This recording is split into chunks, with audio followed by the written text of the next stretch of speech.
முன்னாடி இந்த இடத்துல எலி கடிச்சது. எலி கடிச்சோன்னே அடுத்த நாள் போய் ஒரு பக்கத்துல ஒரு சின்ன ஹாஸ்பிட்டல்ல இன்ஜெக்ஷன் போட்டேன். போட்டு ஒரு 3 நாள் கழிச்சு பார்த்தீங்கன்னா, அப்படியே கொஞ்சம் கொஞ்சமா ஃபுல்லா வீங்க ஆரம்பிச்சுச்சு கை.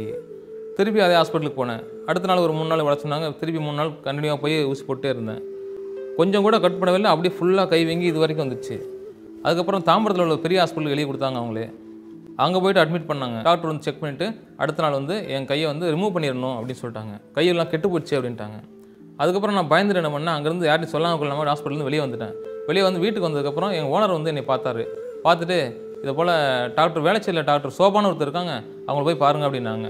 நேராக அவங்கள்ட்ட போனேன். போனோடனே சிரிச்சாங்க. சிரிச்சுட்டு எனக்கு நான் 10 நாளில் உனக்கு சரி பண்ணுறேன்னு சொல்லிட்டு எனக்கு ட்ரீட்மெண்ட் ஆரம்பித்தாங்க. ஆரம்பித்து 8 நாள்லேயே வந்து கை வீக்கம் கொஞ்சம் கொஞ்சமாக கம்மியாக ஆரம்பிச்சிச்சு. மொத்த பாய்சன் வந்து இங்கே ஓப்பனாகி வெளியே வந்துருச்சு எனக்கு.